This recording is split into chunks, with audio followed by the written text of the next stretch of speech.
Good evening, everyone, and welcome to another installment of TEDXcellence, the show in which I try to bring two people together about disparate topics just for the sake of mixing things up. We'll see how well I succeed in that tonight. And I come to you live from Crater Valley on the moon with Dogcat Fox, a Pepperjack, and all of you. Good evening, everyone. Welcome again to Thursday. To talk Thursday? I don't know. Yeah, I decided to do something different tonight. I have reconsidered trying to do a triple feature on Valentine's Day just because I don't know if my mental fortitude is up for 3 different rounds of watching men stand on stages talking about how boys need to get in touch with their emotional sides and or need to get better to stop removing themselves from the book of life, to put it in a YouTube-friendly manner.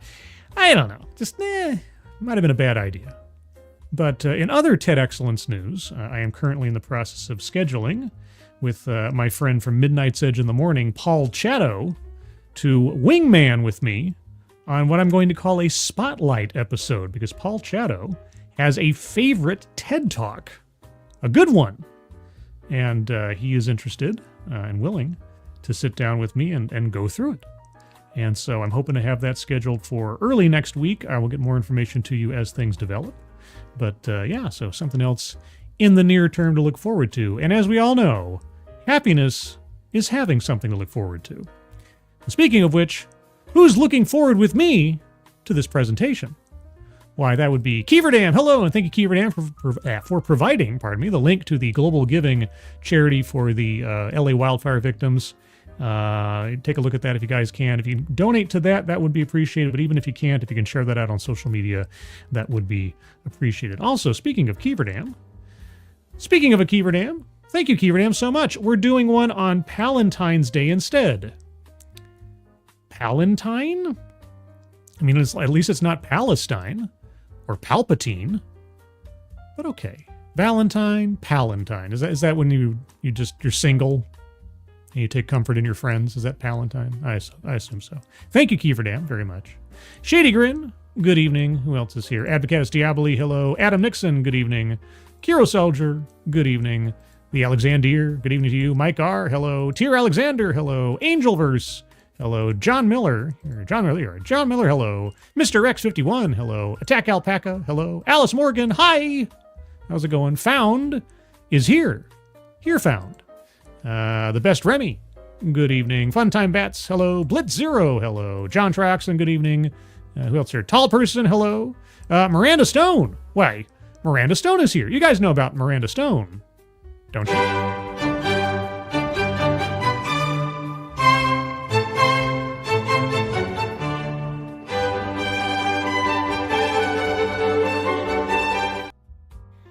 Good evening, Miranda Stone. Tall Person can't stay, but will like and share. Thank you, Tall Person. Appreciate it. Every little bit helps. Also, if you guys haven't already hit the like button, go ahead and do so now. Appreciate it. Brian Morissette, good evening. Dina B, good evening. Did I say hello to Attack Alpaca? Hello, Attack Alpaca. Lurking Gopher, good evening to you. Who else is here? Rotten Corpse, hello. Anybody else? No Name is here. Hello, No Name. And Dom O'Leary, good evening. And Keeverdam, thank you again. It's Valentine's Day for pals. Well, then I guess every day, or at least every TEDx day on here is Palentine Day. Because we're all pals here, right? I wouldn't lead you astray with 2 completely different talks on 2 completely different topics. Yeah, so I came across both of these. I think each of them is just at or slightly under 7 minutes a pop. So put together, it's kind of like the standard length of one TEDx talk. And I thought, hey, for Valentine's Day, let's get a little bit one side and the other. I'm not saying these two are related. That's the only thing I come up with for Valentine's Day. I have a he said, I have a she said. One about how we can defeat deepfakes with embedded truths. I don't know what an embedded truth is, but I suppose we'll find out. And then secondly, why a post-racial America begins with land returns. Purportedly. Rick Ashbringer, good evening. This is Kyle, hello. Hello, chat people and scribbles. Hello, Kyle. And I think, oh wait, it's your birthday. Wait a second, it's your birthday. Uh-oh. Well, now if it's your birthday, something has to happen here. Kyle, I hear from you that it's your birthday. And therefore, this one's for you, and a 1, and a 2.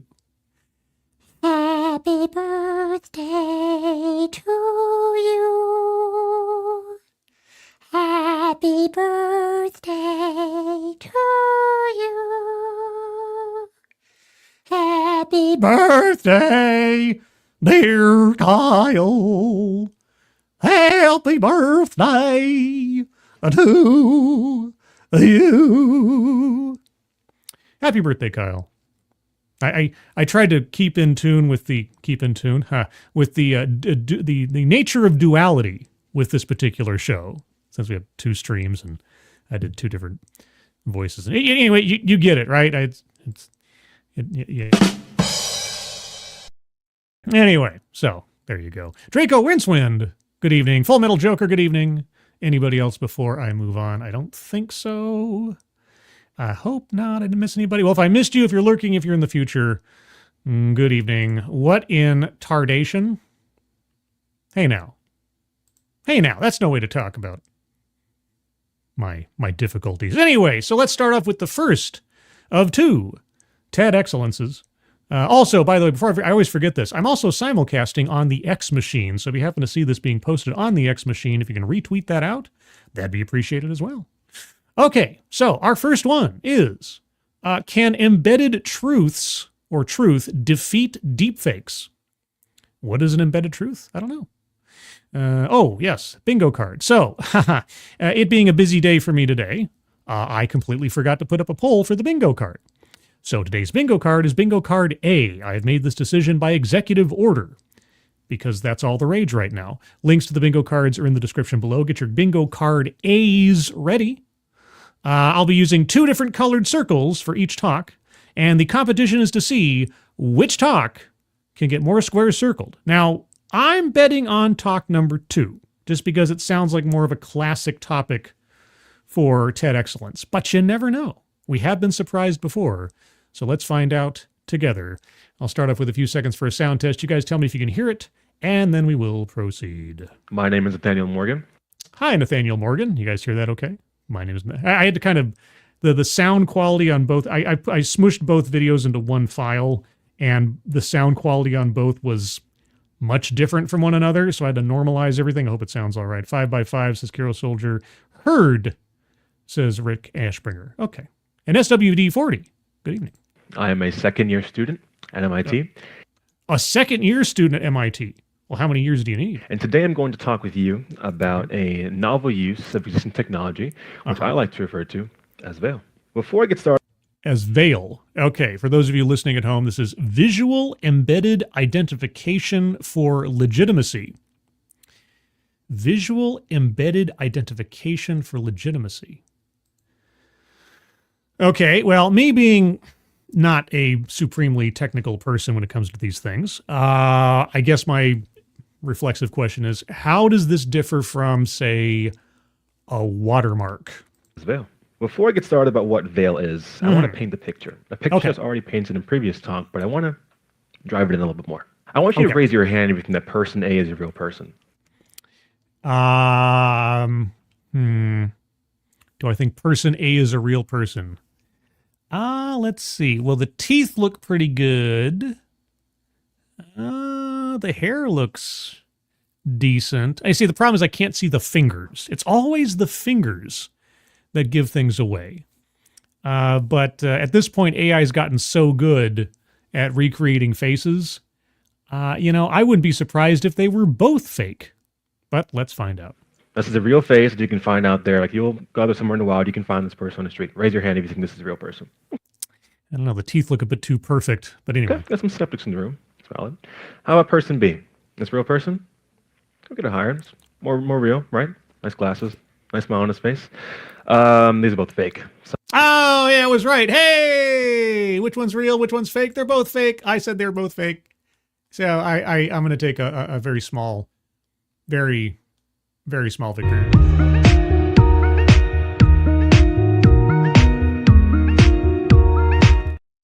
Okay, well, that being the case, what do you do? Sorry, guys. Yeah, these are not real individuals.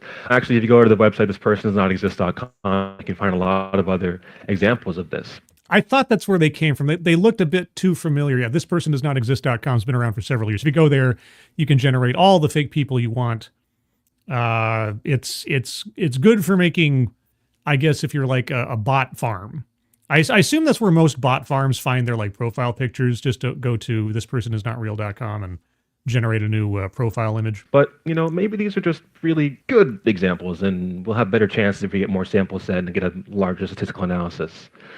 No, unfortunately not either. A study conducted in Whoa, wait. That went by way too quick. Sorry, for those of you at home, to put up a slide with a percentile on it. Finance worker pays out $25 million after video call with deepfake chief financial officer.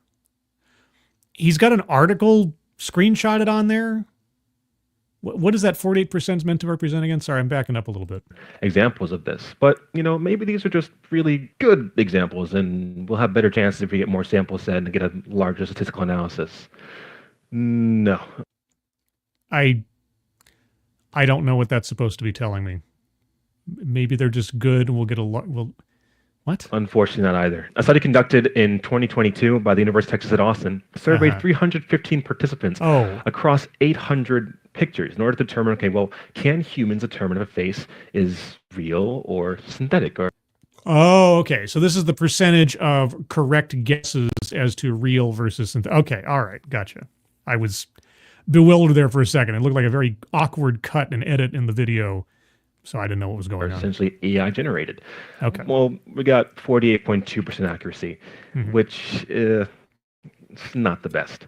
Now, in recent years, we have seen a rapid advancement in the ability of models to generate really convincing images as well as videos. Yes.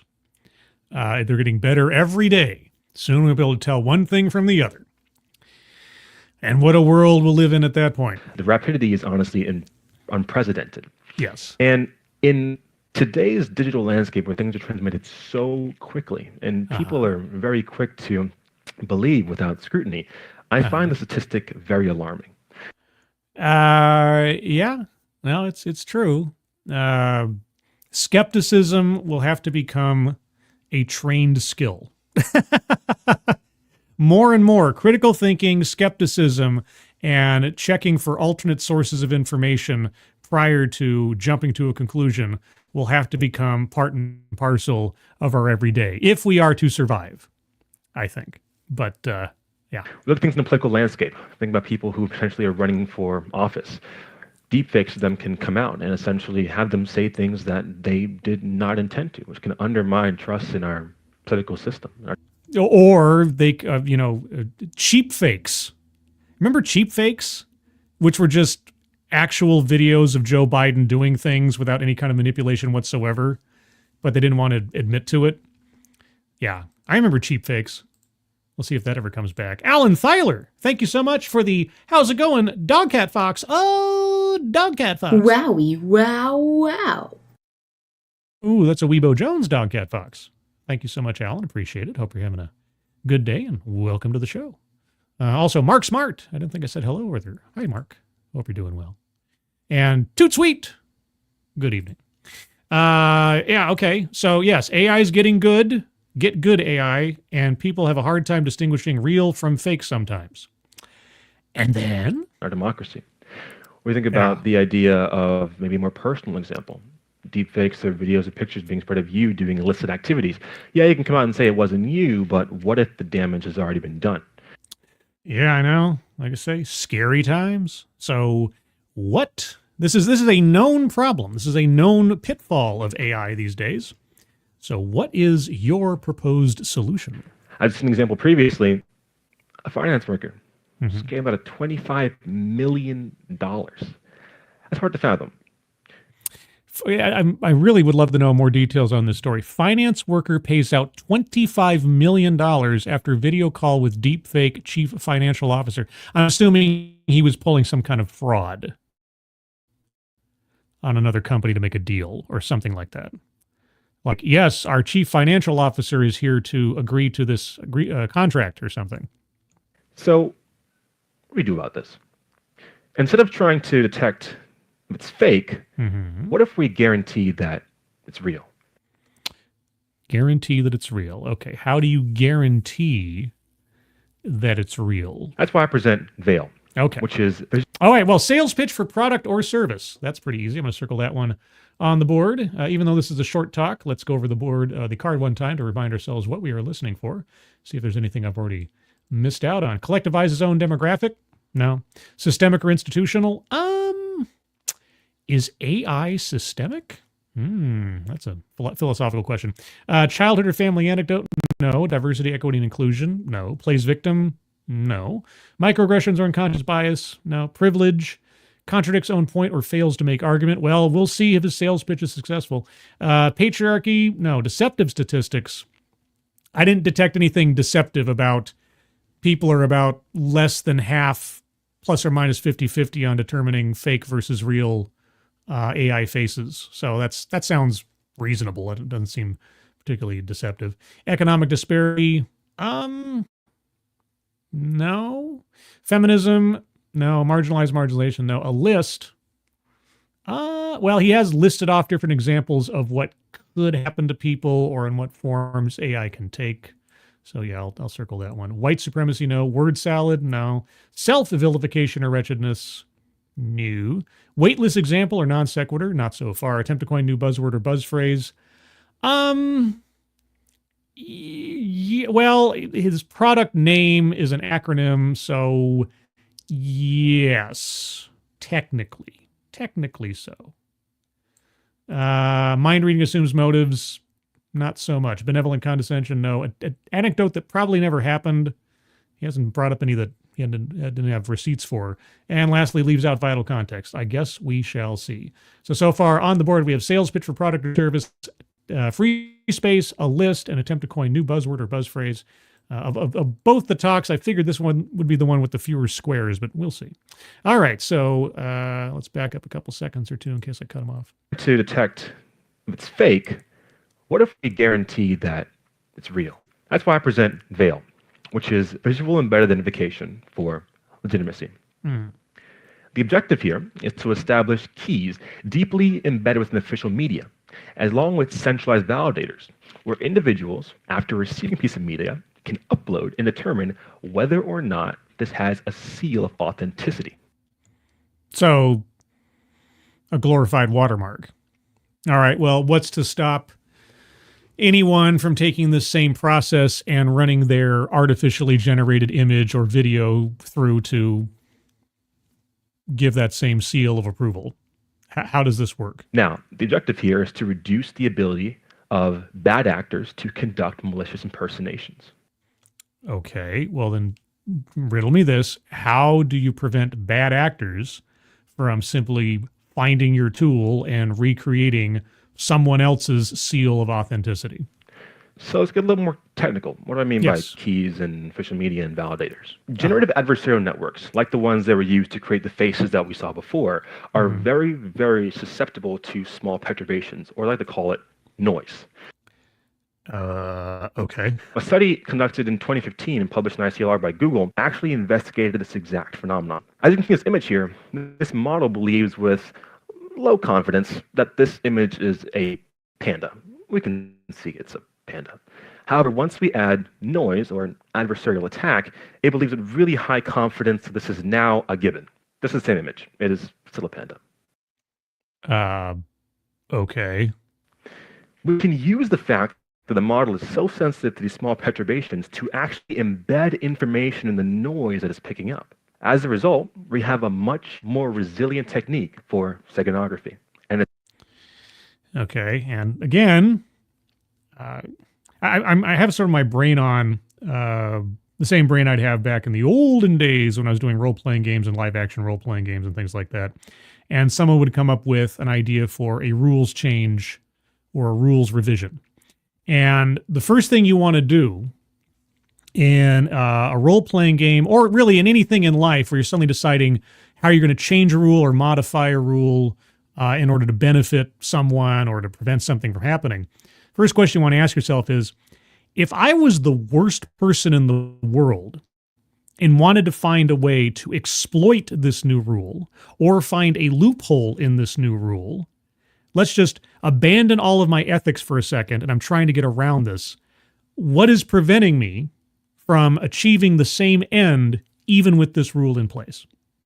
And so that's what my brain is doing right now in listening to our speaker is like, okay, so again, how would you prevent a bad actor from simply embedding a false authenticity seal on a fake image? That is the question he has to answer in this to at least sell me on this idea, at least partially. That's how we're going to be using technology to embed keys within our media.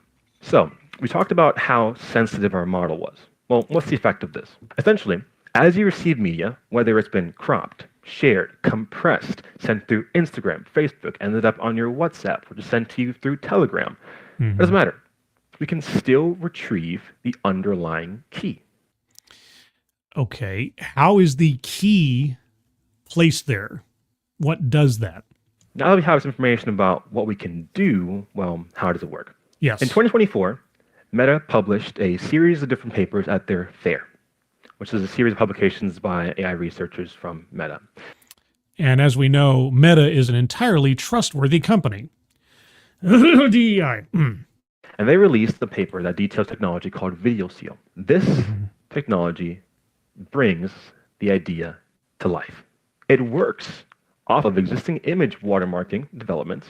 Oh, what? Watermarking, you say? Who said watermarking at the very top of this thing?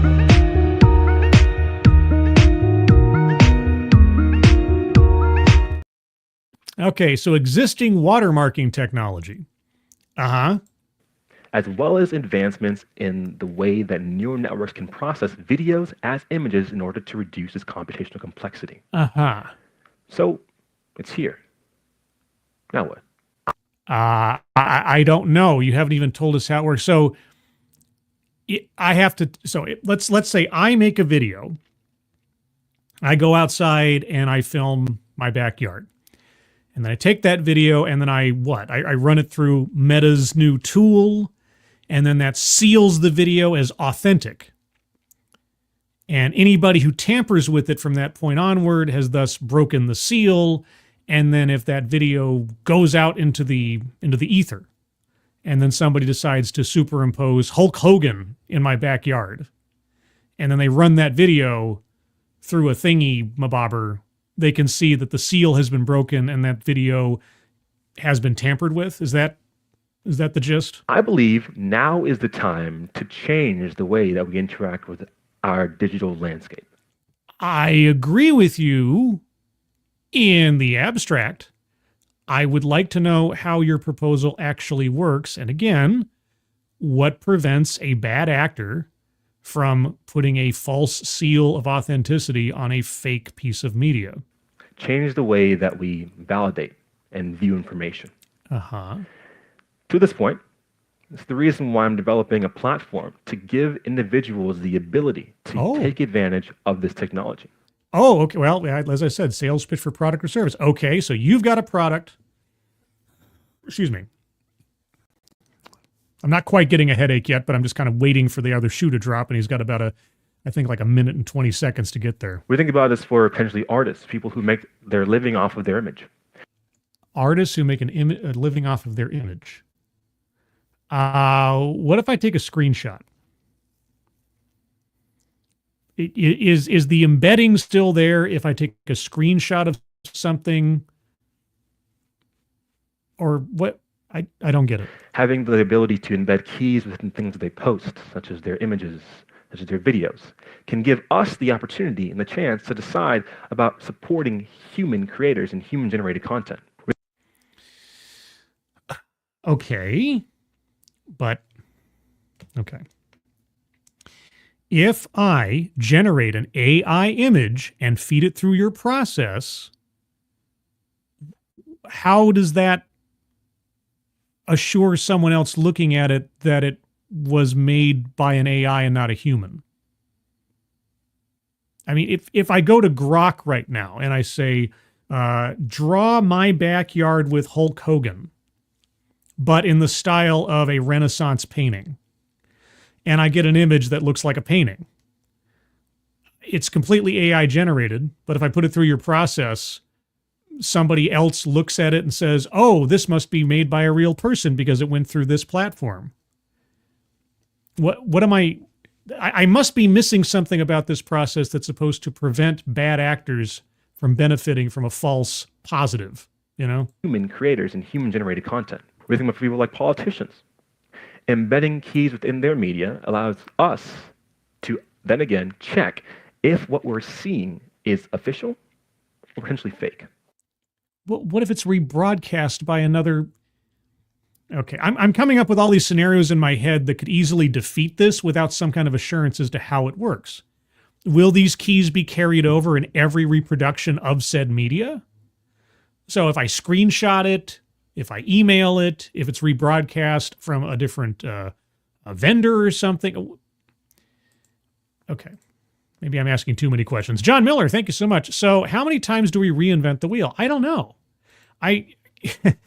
We're getting very close, and by the end of this, of course, if he doesn't say so, leaves out vital context because there's some big gaps, big loopholes in this that I'm already seeing without some further explanation.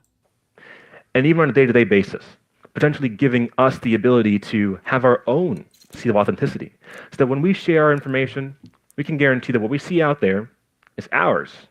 No, again, if I take an AI image that I got from some AI generator and I put my quote-unquote seal of approval on it, that doesn't prove that it's real. That doesn't prove that it's legitimate. That may just prove that I put a seal on it. But of course, again, what's to stop me from putting someone else's seal on my media? Right? If I have the backyard image of Hulk Hogan, but I put NBC News's seal on it, does that make it legitimately NBC? And what would stop a bad actor from doing so? And when somebody brings it back to us, we can say, no, that was not me. Well, all that means is that someone did a video and it didn't go through your platform. You see where the bottleneck here is? Unless your platform is the universal standard in some fashion, and even then, but unless it is, that doesn't mean anything. Unless we're talking about some very, very specific instances of, like you say, artists or photographers or something like that. This is me. I believe it's time that we move away from the ideas of quick reaction and towards a society of validation. I agree, but I think at the end of the day, that's going to have to come down to individuals practicing critical thinking and looking for corroboration and information prior to reacting, which is difficult to do because we are emotional animals. And when we see something that offends us or excites us or something else, we're quick to want to share it these days because of social media and otherwise. You know, it's not the first time. Several times now, I have been caught flat-footed going like, oh, I reposted something. I'm like, this is an outrage or something. And somebody says, that's an article from like 7 years ago. I'm like, oh, well, it's still outrageous, but I'm just late to the party. Something like that, you know. Or a celebrity death that happened years in the past, but I just found it. I think it happened twice. And this is embarrassing to say. In the years that I was on Facebook, I'm no longer on Facebook because Facebook is terrible. But anyway, in the years that I was on Facebook, twice I reposted the announcement of the death of Rue McClanahan. If you don't know who Rue McClanahan was, she was one of the stars of the Golden Girls. Now, she died, I forget what year it was, but she died that year. And I said, oh no, she passed away, and I put it out there. And then like 4 or 5 years later or something, somebody posted that Rue McClanahan died. I was like, oh no, and I posted again because I had completely forgotten she died before, and I felt like an idiot. Yeah, it happens. But anyway, I'm not quite sure, without more explanation, how this is supposed to solve the problem he's bringing up. Essentially change the way that we perceive and go about doing these things. Yeah, like I say, we all need to hone our critical thinking skills and look for more than one source on something before we jump to a conclusion. Together, we can create the society of trust and the systems that we use on a day-to-day basis. No. You don't want to have trust in the systems that we use on a daily basis. You always want to be slightly skeptical. You want to allow for the possibility that something could be wrong or go wrong. Because if you completely trust in a system, that's when you get taken advantage of.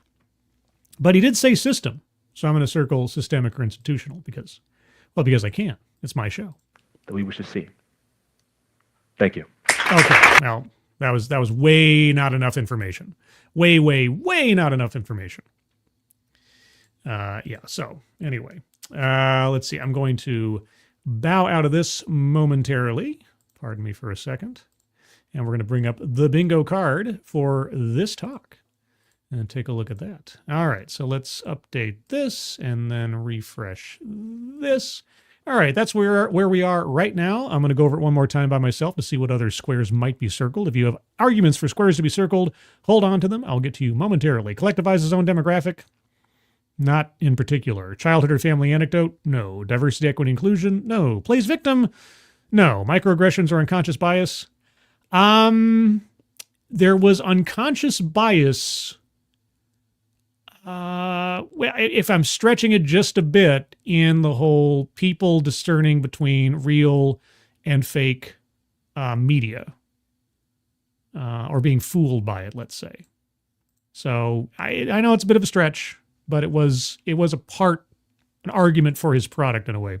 Privilege, no. Contradicts own point or fails to make argument. Fails to make argument, certainly. He did not give enough details on exactly how this thing would be used, and certainly not how you would avoid abuse. Patriarchy, no. Deceptive statistics. Again, the only statistic he brought up was people can only tell about half the time whether or not something is fake or real. That doesn't seem deceptive to me.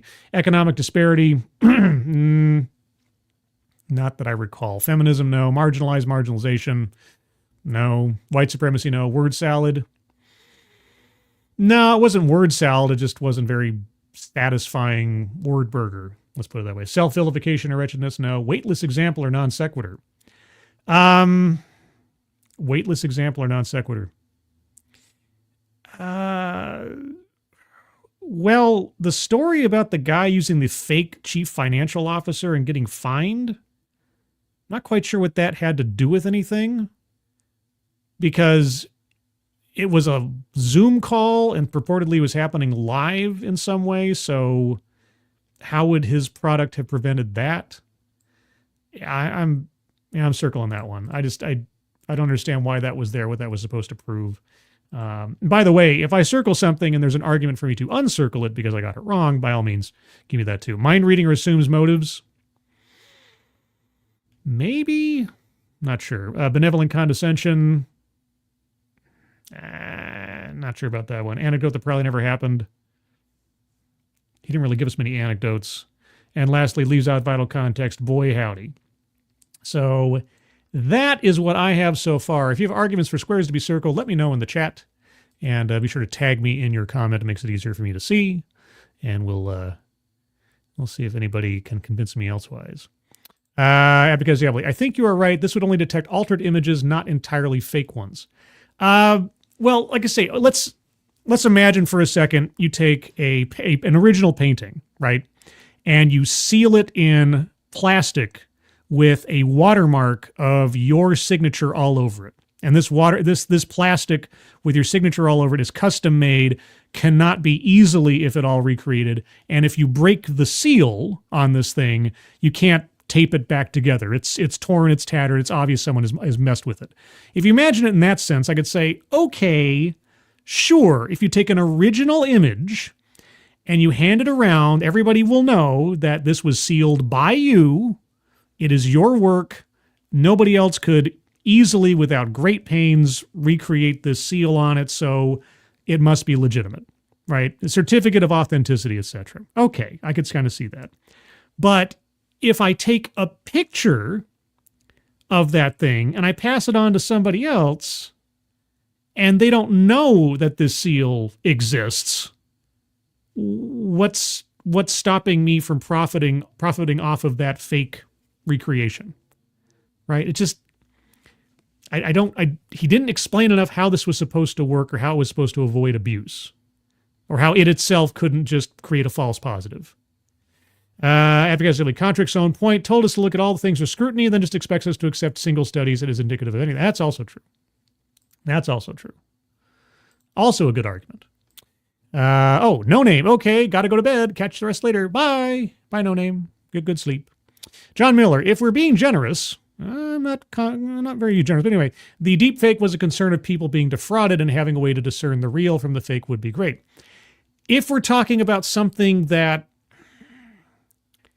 can only be recreated once in some way and not rebroadcast easily, right? Because and again, you would have to have a universal standard of both embedding these keys and reading these keys.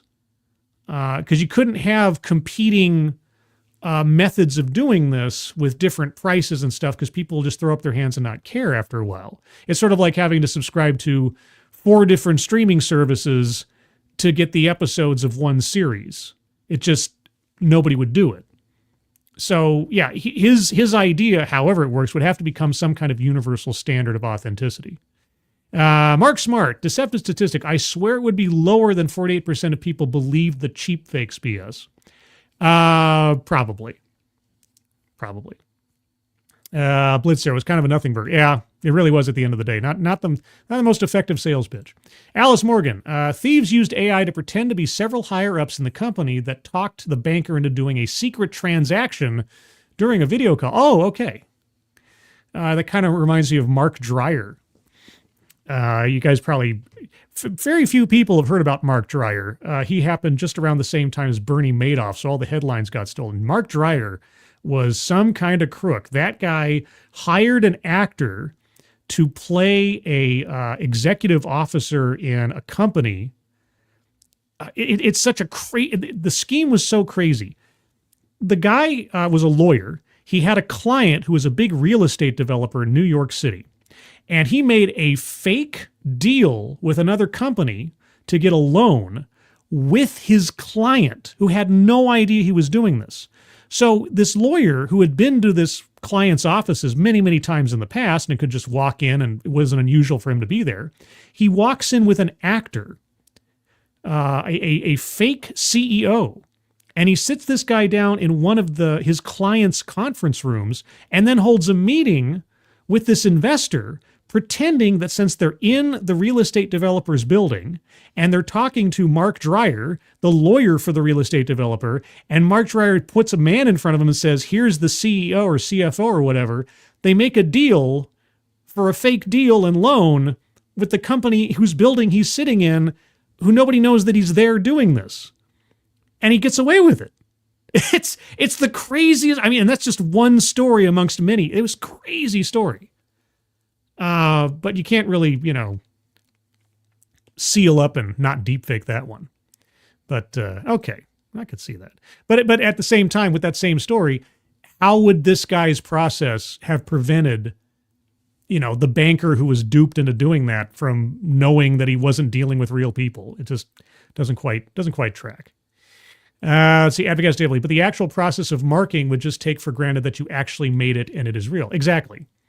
I mean, if I put a watermark on a fake image, all that would say is that I put a watermark on an image. It wouldn't say anything about its authenticity. Unless, again, there's some, I have to assume there's some element of his pitch that he didn't give us. So, but yeah. Con men are going to con. It's true. Yeah, I forget exactly how much Mark Dreyer conned. It was like a couple of $1 billion or something, but not as much as Madoff. And Madoff went big like a week or two after he got arrested or something. So all the limelight went elsewise. Mark Smart. That was my argument to mark off the deceptive statistics. Okay. Yeah, but I can't use information that wasn't in the presentation. And so there wasn't anything that I felt was, or that seemed deceptive in some way. He said, they did a study with all these people to see how many people could identify a fake image from a real image. And the going rate was 48% could spot it correctly most of the time. I'm like, okay, that doesn't sound deceptive to me. It sounds like all the information I need is there, and I could kind of believe it. I could kind of, especially with the way AI is today. So I don't think deceptive statistics quite match it. So no bingos, but for this talk, we had 1, 2, 3, 4, 5, 6, 7, 8, 9 squares circled. All right, so we're going to transition, as it were, over onto a different color. How about blue? And so we're going to go on to talk number 2 using the color blue. And talk number 2 is why a post-racial America begins with land returns. So we're going to defeat racism through real estate. I don't know how, but I'm curious to find out. Now, this talk, I think, is about 7 some odd minutes long, so just slightly longer than the first one. We'll see if she's more successful in making an argument, but we'll also see if she ends up having more squares circled than talk number 1. Real quick, John Miller. It's not just AI. Humans are highly susceptible of being sapped. AI is just another tool. Yes. Yeah, it's a very insidious tool, though, because it has the potential of altering our perceptions of reality right in our faces in a way. And especially when it comes to mass media and social media and everything else, bad ideas or lies can spread a lot more quickly and be a lot more difficult to suss out from truth as AI gets more and more improved over time. And so that's the deal. But yeah, scammers are going to scam. What I'm fearing, and I had family members go through this, is a phone scam where, and I think this may have already happened somewhere. I think I read a story somewhere where something like this happened, where someone used AI to create the voice or recreate the voice of a loved one of someone, and thereby convince them over the phone that they had to, I think, send money or a ransom or something like that. And they completely bought into it because they had no reason to believe otherwise, because they were hearing their loved one on the phone in a panic, in danger or something. And so when I think about these scammers that you see all the times, the scam baiter guys on YouTube, all those phone farms in like India and Pakistan and everything, going after old people for their bank accounts and all that. I fear the day where it gets accessible enough that you start having grandchildren calling their grandparents saying, "I need you to wire $50,000 to me right now, Grandma, or else I'm going to go to jail or something." Ugh. I'm not looking forward to that. But anyway, let's move on to how real estate will end racism. There's a brief pause here, and then it'll begin. Quicker than I thought. Chaos and order. Ooh, Batman versus the Joker. Have you ever read something or seen something that sort of just changes your brain chemistry? Yes. That actually happened today. If you want to know about that, I'll tell you later. Like you don't think about the world the same way that you did before?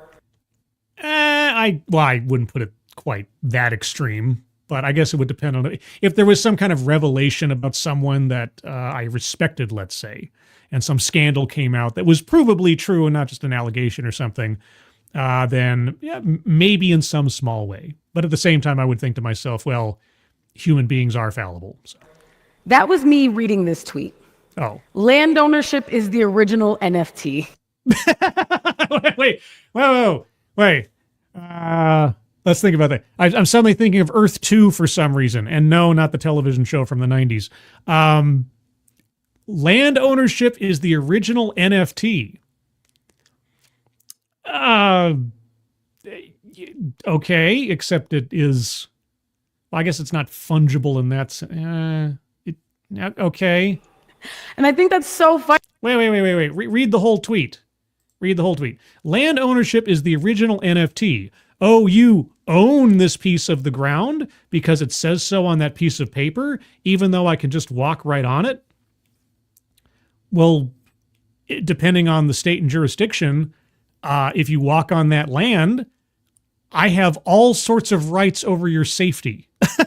So if you really want to test the waters on that one, especially these days, I assume this talk was done prior to the election, maybe. But yeah, no, borders are a thing. Property lines are a thing. It's It's true. They're usually backed up by the law and sometimes by a dog or a firearm. I just saying. No NFT. And I think that's so funny because, I mean, there are people selling air rights. Like, what does that even mean? You mean like the FCC? Like having a license to broadcast, that kind of thing? Right? What does that mean? That there are a set number of airwaves and frequencies that people can broadcast television signals on and elsewise, and these have to be regulated to avoid problems. And is that what you mean? I don't even know. We present these pieces of paper that tells us we own the soil and the water and all the animals on it, and it's a little ridiculous. It's a little ridiculous. Oh, okay. So property ownership should just, go away? And it got me thinking about why we value real estate and land ownership so much in this country. Because we like to build houses and live in them. Because that's where you build things. That's where you exist. That's where you conduct commerce and build a future for yourself. And that's the space in which people can operate. Is it really that difficult of a thing to imagine? Am I just completely off base? Thank you again, Keeverdam. You own a piece of land in Scotland, don't you? Oh, yeah. Oh, boy, howdy, do I ever. Yeah, me and my sister. I got her that gift for Christmas the year after I got mine. Oh, yeah, I totally, quote unquote, own. Yeah, but in that case, it's not a theoretical ownership. It's just it's a complete scam ownership. It's a novelty item. It's like owning a piece of land on the moon, something that I still intend to get at some point, just because I'd love to have. I want to get the deluxe moon land kit, like with all the certificates and all the maps and all that stuff. Like, what part of the moon do I own, et cetera, and so forth. Not because I actually think I own a piece of land on the moon. I mean, Crater Valley is where I live on the moon, but that's a separate story. But no, just because it's a neat little sort of like novelty gift kind of thing. But yeah, no, I own a square foot of land, purportedly, in Scotland, which makes me a Lord of Glencoe, purportedly. But anyway, yeah, so are we arguing for the, elimination of property ownership? And this isn't the first time that I've thought about this. I'm sure. I'm a sixth-generation Black landowner. Oh, you're a sixth-generation Black land... So you own land? Does a piece of paper say that you do? What is that even? Anyway, like, it's just an NFT, right? Or what? My great-great-great-grandfather, Louis Baker, is the first in my family to buy land, to work at a pace that was sustainable and for a wage that was fair. Hey, wait. How many greats was that again? Sorry, let me back up a little bit. And this isn't the first time that I've thought about this. I'm a sixth-generation Black landowner. 6 generations back. Is that land still in your family? My great-great-great-grandfather, Louis Baker, is the first in my family to buy land, to work at a pace that was sustainable and for a wage that was fair. Okay, so someone who you've never met, who was dead long before you were ever born. Okay. To pass something on to his children that was beautiful. And my great-great-grandfather and his brother inherited that land. Okay, so it stayed in the is it still in the family today? That would be cool if it was. And they got to experience what the beauty of land ownership can do for you. Yeah, but what is land ownership anyway? This piece of paper that says that, the dirt and the animals and everything on it belong to you? I'm getting mixed messages here. I'm going to start circling contradicts own point or argument here pretty quick. How it can provide economic stability and new opportunities within education. Well, not all by itself. Anyway, childhood or family anecdote, circling that one on the board because we now have a family anecdote. Let's see. Collectivizes his own demographic because she went to race and our family itself wise. Let's see. Economic disparity because of how the family had prospered as a result of this. Yeah, so three circles on the board so far. Oh, we got to do free space, of course. Okay, so 4 circles on the board for her. 4 against the 9, and we're only a minute or two into this. My great uncle decided that this isn't an experience that a short and select few amount of people should have. He deeded some of the land he had inherited from his father for the creation of the first school for Black children in the county. Wow. And then my great-grandfather. Sorry, I meant to pause there for a second. Okay. And how have you carried on this legacy? Where's the land now? For the creation of the first school for Black children in the county. And then my great-grandfather inherited some more of that land. And he operated a 600-acre farm alongside his wife and 17 children. 17. Okay.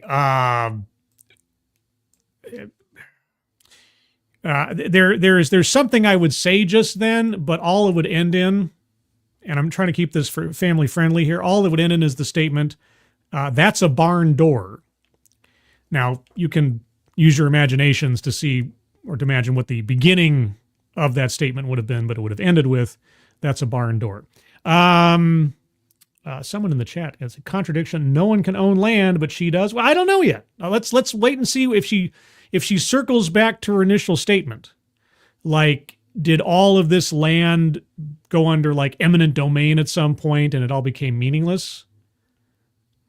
I'm wondering if she does not circle back to her initial cynicism about land ownership in talking about her family's experience, then we might have something, but let's give it a little bit more time. Yes, 17. And he provided each of those 17 children something that the federal government didn't even seem able to provide at the time. Dignity and joy and safety in the midst of the Jim Crow South. Now, the federal government doesn't provide joy or dignity. I mean, a measurement of safety in a sense. You know, a lot of these things are up to individuals regardless. But yeah, under the Jim Crow South, certainly, probably a lot less, more so for Black people than otherwise. So I'll grant you that one. You see, in the midst of North Carolina, my grandfather had a childhood where he could run around open fields free, laughing loudly, with no one telling him to keep his head down, keep his voice down, step out of the way. Okay. What does Jim Crow laws that are no longer in effect have to do with land ownership? And see, the title of the talk at least implies to me that we're going to get a story at some point where her family's land was taken away from them in some way, shape, or form, right? And that in order to, we're essentially talking about reparations. Is what I'm assuming we're working towards in some way, shape, or form with her family's land situation as her prime example. I'm curious to see how she goes about it, or if she's going to tell us exactly in detail what happened. He inherited a birthright of joy. And that freedom was really tangible through the land. Joy, you know, every time I hear joy now as like a point of argument or something, I feel it as though that word has been tainted. I said tainted by Kamala Harris forever. I really do. I'm a sixth-generation Black landowner in a country where less than 1% of farmland is owned by Black Americans.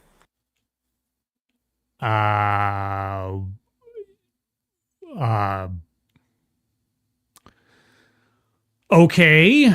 You're going to need to give some more information on what that is. Okay, we're already encroaching very quickly on disparity as inequity. You're going to need to work to fill that gap between those two concepts, and right quick. Which is really ironic considering that we were forced to work this land at one point. Okay, well, we have white supremacy on a card on the board. I should say on the board, on the screen in her talk. So we're circling white supremacy on the board. I don't know if she's going to read this quote, but I'll read it. Within white supremacist capitalist culture in the United States, there has been a concentrated effort to bury the history of the Black farmer, unquote. This is from Bell Hooks. Bell Hooks, the famous radical feminist. And I also, if I'm not mistaken, and somebody can correct me on this, Bell Hooks is also a proponent of the lowercase movement, because she is quoted on this quote with her name in all lowercase letters. Because to have capital letters in your name is to signify that you believe in a hierarchy. I am reaching back as to the justification or the rationalization for this movement. I did a video on it many years ago. I remember the lady's name was, what was it? I know her last name was Miniguns, like all one word, Miniguns. And her first name was, I don't remember what it was. I believe she was Native American. But she wrote this essay that said, I will only ever use lowercase letters in my writings as to not give power to a system of hierarchy or supremacy and such a thing. Okay. Anyway, I just wanted to give that little tidbit because I'm pulling that from my trivia brain, my brain that has all the useless information in the world. Anyway, so you were saying about there's only 1% of what now? Freedom was really tangible through the land. I'm a sixth-generation Black landowner in a country where less than 1% of farmland is owned by Black Americans. And how do you propose to solve for this problem? Which is really ironic considering that we were forced to work this land at one point. Wow. Yeah, I guess so. And? My family has had hundreds of acres of land snatched from under us over the last several decades. Ah. In what process? Is it eminent domain or something else? We've held on tight to what's left. Why has it been snatched away? What do you mean snatched away? It's been the site of weddings and funerals, family reunions and holidays. What do you mean snatched away? Like unjustly? Or what? We're a unicorn of sorts to be some of that less than 1%. Okay. And? And it shouldn't be that way. Okay, well, in a just world, which we will never live in, not entirely, sure, maybe, I don't know. But okay, what do you propose as a solution? I think the title of the talk kind of gives it away, but how would you do this? It wasn't always that way. Uh-huh. I wrote a book called Rooted to tell this story. Oh, you wrote a book. Okay, sales pitch for product or service, circling that one. Let's see. I'm going to give her some more time here, but leaves out vital context is pretty much on the dock here, because unless you describe how your family lost the land, you say snatched away, so it was stolen. If it was stolen, in what fashion was it stolen? Like, I don't know what that means. John Miller in Neon Lights plays victim via family history. You are not incorrect. I see what I did there. I said, you are not incorrect. So circling plays victim on the board. Let's see. What do we got? We got 1, 2, 3, 4, 5, 6, 7. We're only 2 squares away, and I don't think we'll have too much of a challenge to get there from beating out, so to speak, the previous talk. Uh-oh. Stories of Black land ownership and Indigenous land ownership in our. Oh, so you were more inclusive. You didn't make it explicitly one race. Okay. And Indigenous land ownership and our collective resilience. Collective resilience. Uh-huh. And? In Rooted, I share that Black land ownership peaked in 1910. Oh. But that period was followed by an immense and violent white lashing. White lashing? In the early 1900s? What? White supremacist mobs burned Black towns, harassed Black leaders, and forced Black people north and west, taking the land that they left behind. And so now, land reparations? There's a mountain of evidence that shows that those wealthy and white landowners of the past set up trusts and endowments. And those trusts and endowments are still making capital today. You mean like your great-great-great-great-grandfather portioned off the land to his children and their children's children, et cetera, and so forth? Like that? They have birthed and funded the CEOs, corporations, and politicians who control our food, our media, and our housing. Oh, they did? Oh, okay. So what do you think you are owed? And meanwhile, the children and grandchildren and great-grandchildren of those Black landowners and sharecroppers are just as poor and in debt as our ancestors were a century ago. Oh, okay. So what am I owed for the wrongs done to my great-great-grandfather? No, seriously, I want to know, what am I owed now for all the wrongs that were done to my great-great-grandfather?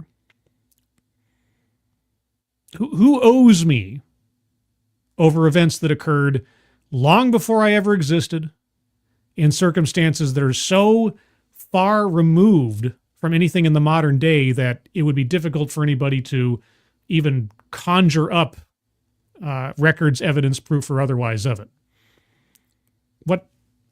What do I deserve? Oh, is it because I'm white I don't deserve anything? Or is there some other metric by which we're supposed to measure long dead misery that never visited itself upon me? Why did I write this book? For money and victim points, and to try to argue to get something for nothing, I'm assuming.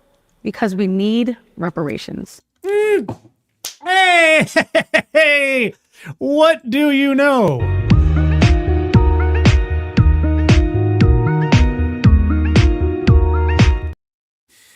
All right, well, then the same questions that would come up in a regular conversation about financial reparations come up here.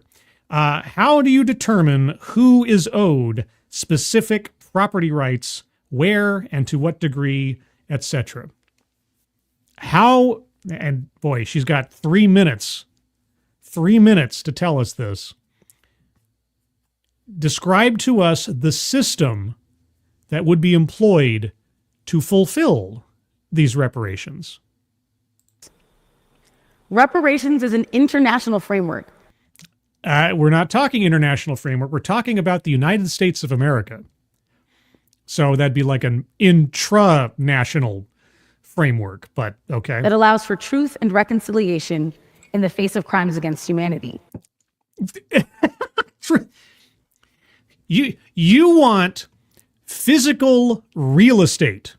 You are looking for real property to be turned over to people on the basis of their skin color first and foremost. And then you'd have to figure out whether or not anybody in their line actually had or had taken from them property unjustly that you could legally prove was then somehow owed to them these many years since. It would have to be, it'd be the same situation as if you're trying to figure out how much is somebody owed for reparations because of an ancestor who was a slave. You'd have to determine that they're actually an ancestor, or they're the descendant, I should say, of a slave in the first place.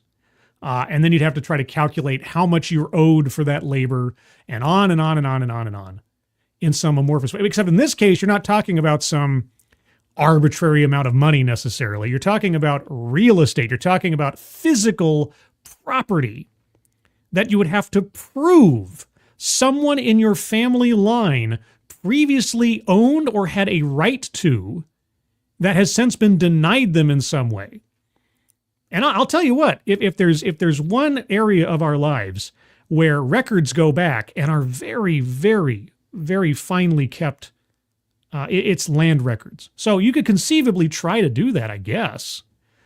But I'll tell you what, the laws that have changed and the hands that have moved over title rights and land rights and everything else over the course of the last 100 years or more, you've got a big hill to climb. Even someone who has a legitimate claim, regardless of their skin color, would have a big hill to climb to go back 100, 200 years and say, this piece of land belongs to me. Just ask the Native Americans. Countries like Germany, South Africa, and Rwanda have all engaged in these processes. Oh, yeah. Tell me about how the truth and reconciliation process went down in South Africa. Tell me how South Africa has benefited from that entire process over the years. Oh, it's just a paradise now. Albeit imperfect. Yeah. What you want to tell us about those imperfections? Tell us about those imperfections. because those imperfections could be small cracks or as wide as the Grand Canyon. You want to tell us about those? But those processes have resulted in monuments and museums for victims. Monuments and museums. You know, we have monuments and museums for victims of all types of things in this country already. What does that have to do with reparations and the returning of physical real estate? Direct restitution for survivors and their descendants dealing with compounded harm. Okay, well, first off, you're going to have to prove compounded harm. This is the problem. You got to get more specific than that. Because we're not talking about emotions. We're talking about real estate. We're talking about physical land rights. That is a more tangible issue to deal with than simply a monetary reinfusion, if that is what someone was looking for. You've built extra hurdles to have to jump in a reparations process by bringing in real estate. So you've got about 3 minutes left, almost exactly. How would this work? And who is owed it? And policy to make sure that it doesn't happen again. Does it? Policy to make sure that property conflicts never happen again? What planet are you living on? In this country, reparations for chattel slavery in the Jim Crow South could look like eminent domain reversals. And is that what happened to your family? Eminent domain reversals? Okay, well, let's say someone reverses eminent domain. I now own 100 feet square of a freeway.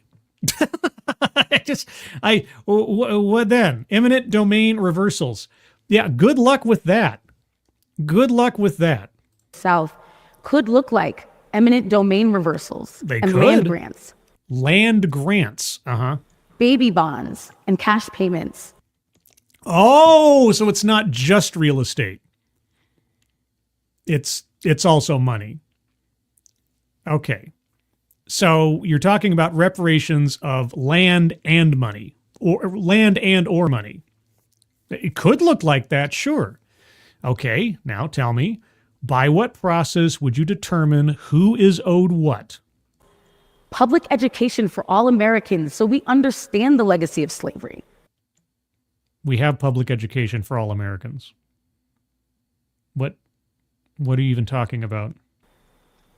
Indigenous land back could look like the return of federally held tribal lands that are currently sitting as public parks and military bases.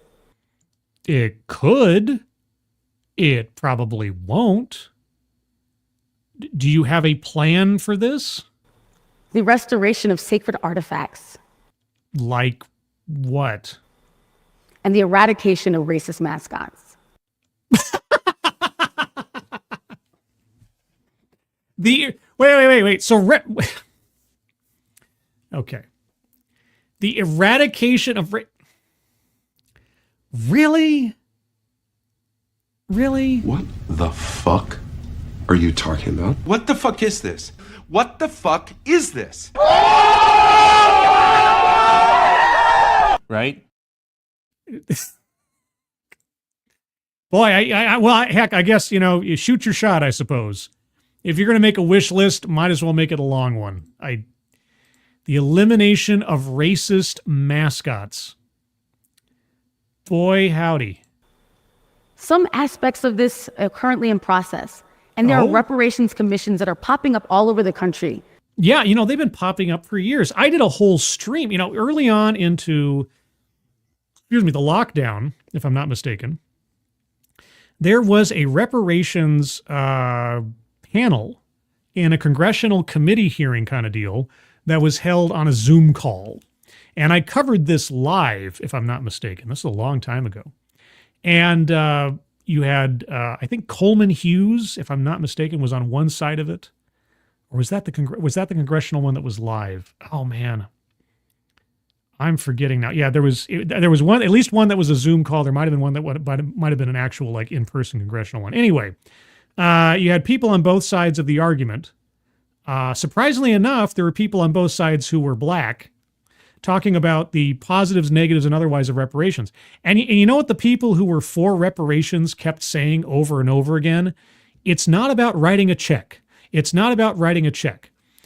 And I just didn't understand why they kept saying that, because it's like what they were asking for was taxpayer-funded programs to do X, Y, Z, PDQ, and do this thing and do that thing and everything. It's like, that's writing a check. That's writing a check on the taxpayer's checkbook.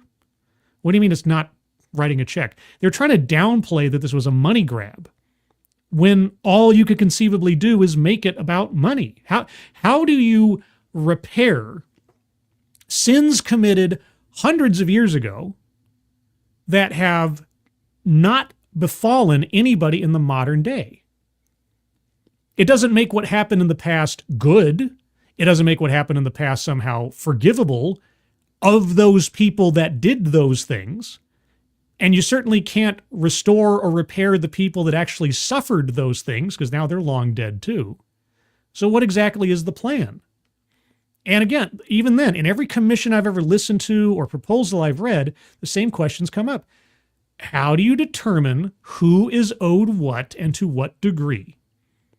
How would you make this work?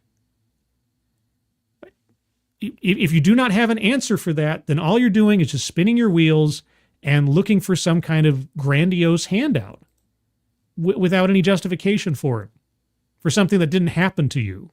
They're currently in process, and there are reparations commissions that are popping up all over the country, but there has not yet been a national investment in repairing the harms of the past. How do you repair the harms of the past? They didn't happen to you. They are long gone. What am I owed for what was done to my great-grandfather? Who is going to pay me for that?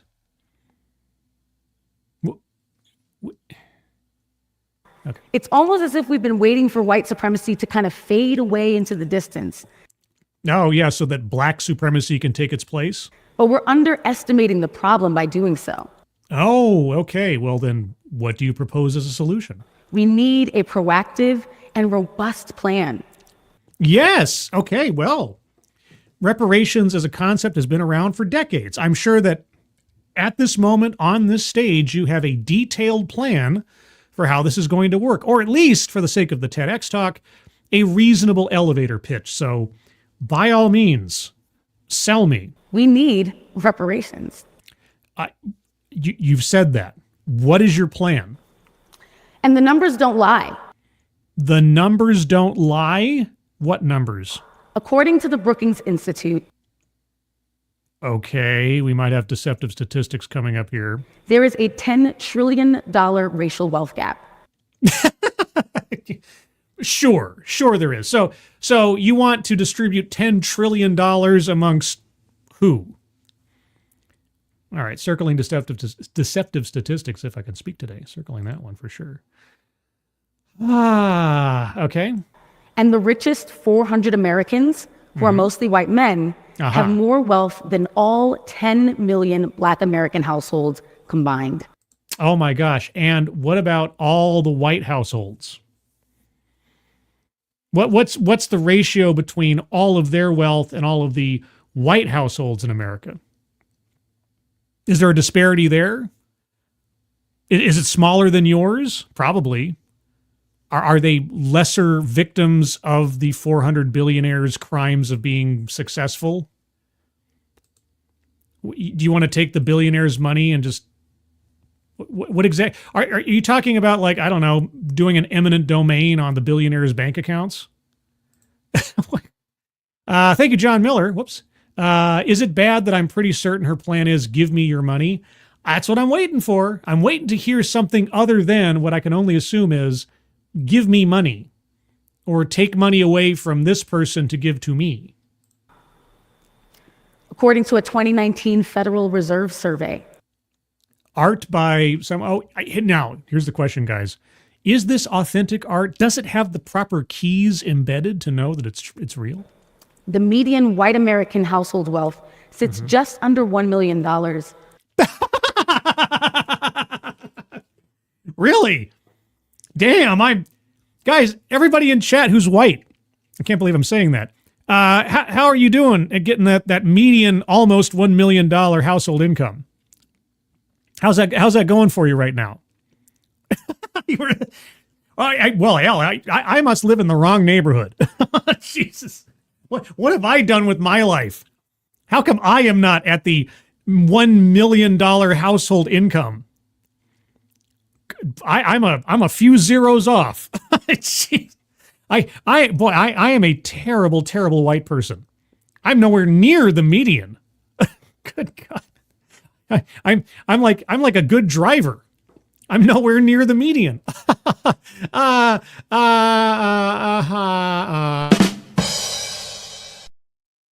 Anyway. While the median Black American household wealth is about $150,000. Wow, I'm a really terrible white American. I'm not even near the median Black income household wealth. Jeez, what am I doing wrong? And according to the American Bar Association, oh, the Bar Association, that's where all the drinks are mixed. One of the more conservative estimates of Black land loss is about $326 billion. Oh, so we went from $10 trillion of a wealth gap to $326 billion of land loss. Okay. Hoy caramba. All right. How would you fix this? What is your plan? You've got 1 minute and 12 seconds. This is a lot of numbers. So what Yeah, they are a lot of numbers, a lot of hypothetical numbers. am I saying? Yeah, what are you saying? I don't know. I'm going to circle word salad here in a second if you don't come to a point. To put it plainly, Yeah. a lot of money has been siphoned out of Black America, and we need a transfusion to inject it back in. So you want a gigantic transfer of wealth to people on the basis of their skin color. And dare I ask, for the zillionth time, how exactly would this work? And what happened to the property rights thing? We need reparations. Yeah, you keep saying that, but you don't explain how it would happen. Again, I wrote rooted so that we could say this word out loud. Yeah, because nobody's ever said reparations before. It's a dirty word. It's banned. It's sort of like the AP and the Gulf of America. You can't say it, I guess. Again, I wrote rooted so that we could say this word out loud, reparations, and not be afraid. I think we're approaching it with so much trepidation and fear. No. We're approaching it without a plan. We're approaching it without a proposal for how it would work. Not an approval for it to happen. That comes after you give us a plan for how it would work. How do you propose to effect reparations? Especially given the numbers that you're talking about. Where would the money come from? Who would receive it? How much would they receive? By what metric would you measure someone's worthiness to receive said funds, and to what degree? How would you do it? Anybody who talks about reparations from this point, certainly, we'll draw a line. Okay, from 2025 forward, because this is not something that hasn't been discussed over and over and over and over and over again in the past. If there is not, by now, a refined proposal for how this would work, then something is wrong with the idea. Because too many people have been proposing this, in the abstract or otherwise, for too many years for there not to be at least some kind of blue book proposal plan for rolling this out. And to this day, I have not heard any such unified plan, just that it needs to happen because of bad things in the past. And the numbers are this big because of reasons, and it needs to happen. How? And there are some who believe that there is a statute of limitations on addressing the legacy of slavery. Well, yes, because the slaves are all passed away now. The slave owners are all passed away now. Anybody who was alive and violated the anti-slavery laws at the time when they were actually enforced, if they were actually enforced, they suffered whatever punishments they were going to suffer, and they're all dead now. Everybody involved in slavery in America, whether victim or victimizer, are dead long ago. You can't fix it. It's history. All you can do is try not to repeat it. And we haven't. So you're not talking about, okay, anyway. I beg to differ. I mean, who doesn't want to be the generation that gets things right? Define gets things right. The generation that got things right as far as slavery is like way back in 1865 or 1866 and working forward from there. We're not going to get any definitives here, are we? No, of course not. Why would we? It's a TEDx talk. To be in the history books as the ones who actually address systemic racism head on. Oh, systemic. Well, heck. Circling systemic/institutional on the board.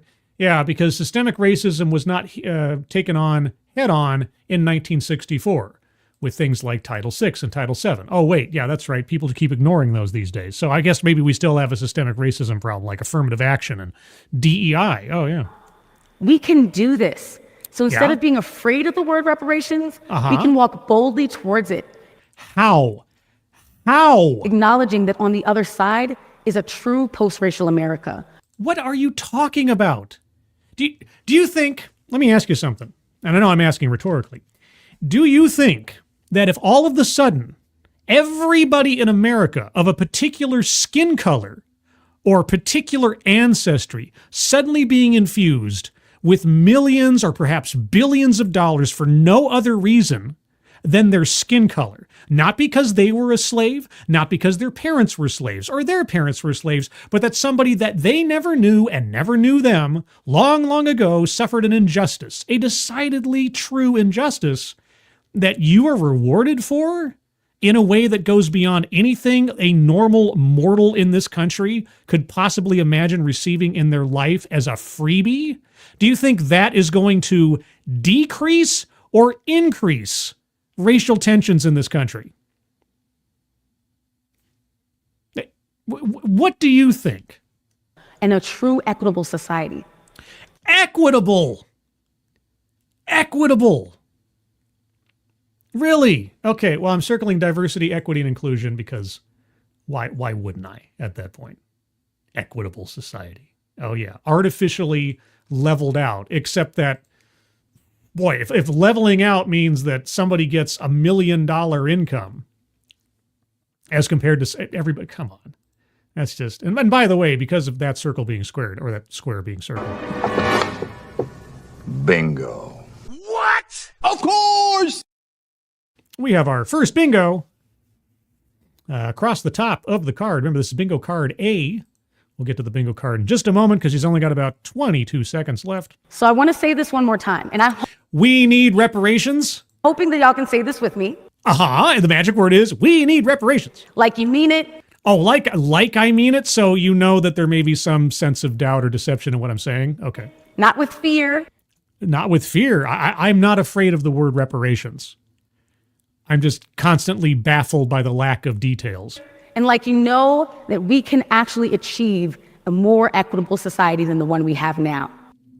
I don't want to achieve a more equitable society in the method that you're proposing. Y'all ready? Y'all ready for this? We need the Hunt for October. reparations. Thank you. Yeah, okay. Okay. Sure. Why not? Okay, well, this is the card as I have it right now. All right, so I'm going to go over the card one more time by myself. If you have arguments for squares to be circled, let me know in a moment. Microaggressions or unconscious bias. Did she use those in her argument? No. Privilege, certainly. That was implied throughout many different things regarding land rights and household income, et cetera, and so forth. Contradicts own point or fails to make argument. Yes, she failed to make her argument because she did not detail exactly how these reparations would be doled out, which is always a kind of a big deal. Patriarchy, no. Feminism, no. Marginalization, that is as well implied throughout the course of the talk. A list. She did list off all of her wants, needs, and desires, especially getting rid of racist mascots. Circling that one. Sorry, I'm not updating the card. I should update the card as I'm going here. Sorry about that. Let's see. Word salad. I understood everything she said. I didn't get to a point of blah, blah, blah, or anything, so it just didn't have a whole lot of details in it. Self-vilification or wretchedness, no. Weightless example or non sequitur. I hate to double dip, but there's not much to work with here, and it really does count. Racist mascots. Yeah, I just, of everything else, like land return, well, given the talk, yeah, sure. Let's see, attempt to coin new buzzword, buzz phrase, no. Mind reading assumes motives, yes, assumes that everybody's afraid of the word reparations or something, etc. Benevolent condescension, yeah, again, talking to her audience like they're a bunch of 2-year-olds who just can't think for themselves. Anecdote that probably never happened. See, the only thing I can think of is that her family's land was snatched away. She didn't give enough details, but well, actually, no, I'll take it back. That's more leaves out vital context. She left out the vital context of what happened to her family. Not only that, but also exactly how would reparations work. That's also leaves out vital context. So in the absence of some better ideas, there's the card as I have it right now. If you have arguments for squares to be circled, put them in the chat now. I'll scroll up a little bit and see if I missed anything. I don't think I did. Advocates Diaboli. In 2023, the median white household income was $89,050. She used deceptive statistics, and I think I already circled that one. Yes. What she gave for white people was median wealth for white households, and even that was high. Gotcha. All right. Okay. What else do we have? Scrolling. Okay, mind reading already did it, but yeah, she assumed that the people got the land, went on to be CEOs, presidents, etc. Well, I guess that's more like assumes outcomes, but sure, fair enough. Mark Smart, what about her family owning land but was somehow in debt? What does that cover? Well, I mean, you can own land and be in debt. You can be land rich and cash poor. I don't think that covers anything in particular. We already have plays victim circled, so yeah, maybe it would have covered plays victim, but yeah. Let's see, Keeverdam, white men equals patriarch. Oh, that's right. That's right. You know, the 400 richest people in the country, mostly white men. Yeah, all right. She mixed things up a little bit. I'll give you that one. Fair enough. And bingo. What? Bingo! Yeah! Of course! So there you go. A second bingo. Let's see. Any other arguments for squares to be circled? Might be a couple here if I'm missing anything. Mark Smart. I meant to say was in debt but still bought the land. I don't remember that bit. Maybe I mean, it might have gone by just too quickly over my head with all the other stuff going on. So I'm not sure. But even if she said that, I'm not quite sure what that would cover. I need some more context. If that's supposed to be an anecdote that probably never happened. The thing is, if she doesn't provide enough information to assess how legitimate we think it is, it may be an incomplete anecdote, which would kind of lean into leaves out vital context. But she'd have to give us some anecdote that is just so perfect to her spiel that it sounds too good to be true. And that's, I know that's a bit of an assessment we have to do kind of, it can be difficult at times, but Advocate, she said 100 years ago her ancestors were broke and in debt, yet at that time they owned over 600 acres. Contradiction. No, that's not necessarily so. Like I say, you can be land rich and cash poor. I mean, you can own 20 acres of farmland that you can't grow anything on. So saying you own land, like I say, it's real estate. It's not real money. So her saying that isn't necessarily an untruth all by itself. So, yeah. Let's see. 600 acres seems kind of high for 1925. Well, she didn't give us the details of exactly how much land we're talking about or how it was acquired or especially how it was snatched away.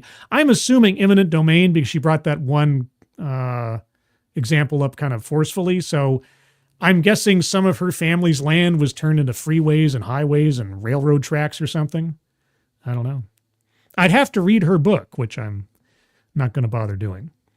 But any other arguments for squares? I think we can say with most certainty that this second talk won the contest, such as it was, for which will get the most squares on the board by leaps and bounds. Let's see. John Miller, if I'd take a bet, Grampy was bitter about a bad deal. Well, again, I suppose all the details are included in her book, now available at fine bookstores everywhere. Yeah, so she had her family had 600 acres that has slowly been whittled down over time. You know, I think there's probably few families in this country of any particular skin type that have been in her family's same situation who as well have not had the totality of their land diminished over time for one reason or another. So I'm not quite sure without her telling us more about what the situation was, I don't know. And was some great injustice done to her family? Again, I suppose I'd have to read that book. But if I had to guess, I'd say probably eminent domain. Abacus happened to my family. Yeah. If I went back far enough, I could probably find plenty of stories of things that happened to my family about land rights and injustices done by the government and elsewise. Mark Smart, can we double dip word salad for both talks? You know what? Given that the first one was like a total nothing burger, and that this one also didn't give us any kind of resolution, I mean, technically that just equates to leaves out vital context. But, for the sake of the fact that combined, these two really left us with nothing, I'll give it a special circle. Unfortunately, it doesn't make a bingo because we're doing combinations, but hey, you know, it's a moral victory. Let's call it a moral victory. But yeah, I think that's where we'll close it. Obviously, if there's any arguments for squares uncircled from either talk, you can always leave it in the comments below, and I will consider it. And if your comment or your argument convinces me to circle after the fact a square that then also leads to a bingo, well, I'll make sure that you're credited with being the person who did that, either in the comments or alternately on the Discord server. And if you couldn't tell by my halting language, I was preparing a link to the Discord server right as I was doing that. Trying to have my brain do two things at once, which is very difficult for me to do. But anyway, there's a link to the Discord server in the chat right now. All you have to do is click on that link. You'll find yourself on the landing channel called Say Hello. And in addition to saying hello, you just have to say the secret word. The secret word will tell me that you actually watched the stream, are not a bot, and have thus earned the right, the privilege, the entitlement to join the Discord server. And today's Discord server, today's secret word is Valentine. Just say hello, Valentine, and I can pretend for a moment that you're talking to me. Or Palantine. There you go. That's even better. Say, hi, Palantine. Either way, I'll take it one way or the other. Valentine, Palantine, and you can join the Discord server. Beyond that, programming note. Sunday at 8 a.m. Pacific, 11 a.m. Eastern will be the Sunday stream, where I'll go over some news of the week. Also, I've started a new series to sort of consolidate and combine all of my DEI coverage into one place, and so much is happening so quickly these days. It's called DEI Death Watch. And I'm doing it as a sort of semi-regular show. I might set a regular day of Monday. I don't know yet. I want to keep it kind of floating because you never know when something might happen, when new news might hit that's worth doing a stream on for DEI Death Watch. But I think I may do one on Monday. I will give you guys as much notice as I can, circumstances providing. But yeah, check out my new series, DEI Death Watch, on the channel. I'll start a playlist here soon as I get a third episode going. Outside of that, again, reminder, hopefully sometime early next week, maybe Tuesday, not sure yet, got to confirm. I'm hoping to have Paul Chatto, my friend from Midnight's Edge in the Morning, join me to watch his favorite TED Talk, an actual good TED Talk, I'm told. I haven't seen it, he has, but we'll watch it together. It's about education, which has always been a concern of mine for my Curriculum of Fear series. So looking forward to that when the time comes. If you don't know about Paul Chatto, well, you can learn more about him and see him in action, so to speak, on Midnight's Edge in the morning, which will be happening Friday, that's tomorrow, 9:05 a.m. Pacific Time, noon 05 p.m. Eastern Time, and hopefully, fingers crossed, knock Formica, I'll be there as well to join in on talking about movies, probably Captain America 4, and who knows what else. But with all of that out of the way, everybody, thank you so much for joining me. Moderators, thank you for keeping an eye on things. Even though everyone here is so well behaved, you have very, very little to do. Everybody who donated, either to myself or to the link at the top of the chat box to the wildfire victims, thank you guys so much for your generosity.